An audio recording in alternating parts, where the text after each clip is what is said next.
Okay, we just got our brand new 6-liter. Okay, so it's not brand new, but we did get a good deal on it. We left the hood off at the auto dismantlers. Got a little bit of water down inside the valves. Gonna have to tear it down, see what it looks like. This is the LQ4 6-liter. And it's not the Corvette motor, but we went on the smiley face and ordered the pretty manifold and the Camaro oil pan.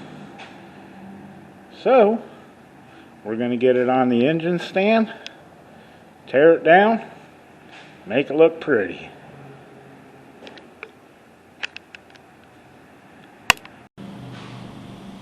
Well, this morning we're going to get working on tearing down this LQ4.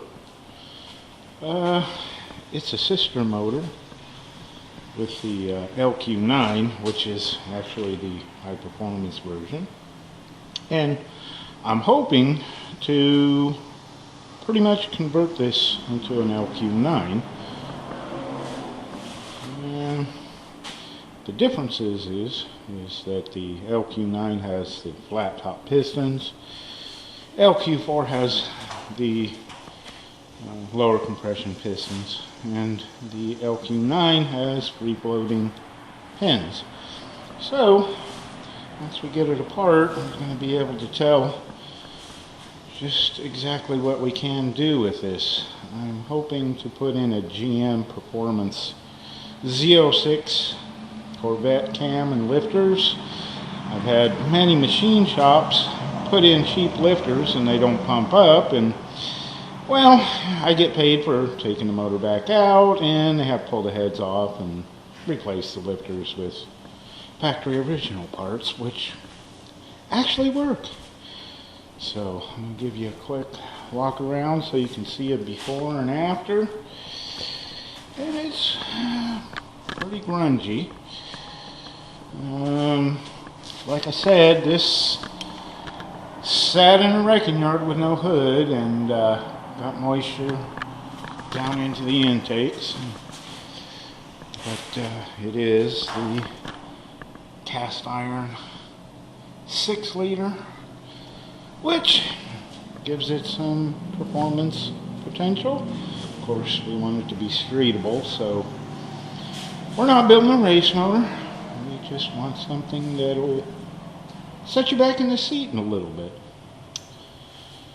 But I'm going to go ahead and put it on time lapse, and you can watch me tear this thing down.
as you can see, we got her all tore down, and there was very little rust in the cylinders.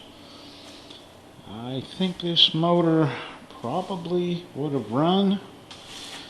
A little bit of light rust. None of the piston rings were stuck. All of the lifters, everything looked good. All of the rod and main bearings looked really clean, no wear. Not too much gunk buildup. One problem that it did have, this intake valve was hung, but a little bit of fiddling around, a good tap, and it popped right back out. So I think it's going to be a really good core to rebuild. Of course, some of the things that definitely you want to replace is this gasket and a little barbell, pressure relief valve. Comes out of the back of your block here. Those two things can cause internal bleeding and death. So they make aluminum billet ones. Not sure if they're really any better, but they look cool. I'm gonna get all the parts cleaned up and send the heads to the machine shop to get reworked, and probably can maybe only have to go 10 over. We'll let Dave at the machine shop decide that, but it should be pretty decent. 6 liter streetable. Not, not anything for racing, but it's one of those motors that pushes you back in the seat pretty good.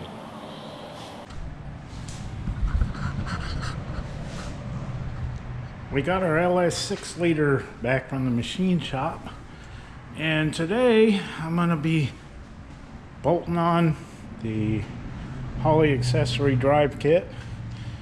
It's pretty cool. It tells you what components that you need, which water pump, tensioner, the power steering pump, alternator.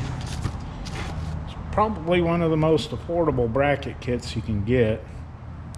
Got the little adapter that goes from O-ring to flare, so we can hook it up to the steering gearbox. Got the compressor pump from the Vintage Air, and it fits this bracket here. And I've got the power steering bracket here with the alternator bracket and the remote reservoir bracket. All this stuff, they give you part numbers so that everything fits.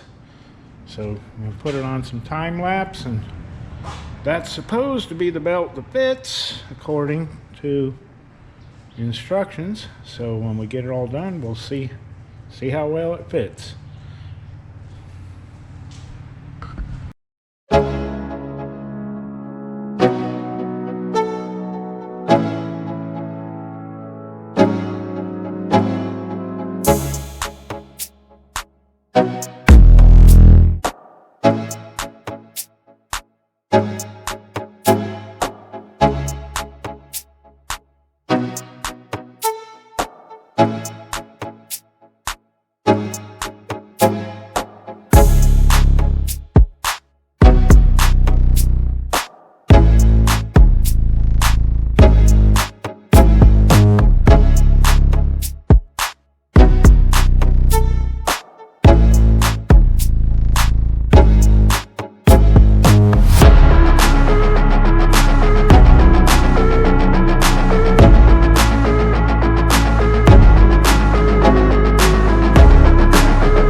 Alrighty then, we got the right belt on there now. Got 97 Corvette power steering pump, 2014 Chevy truck alternator, the Satan AC pump, and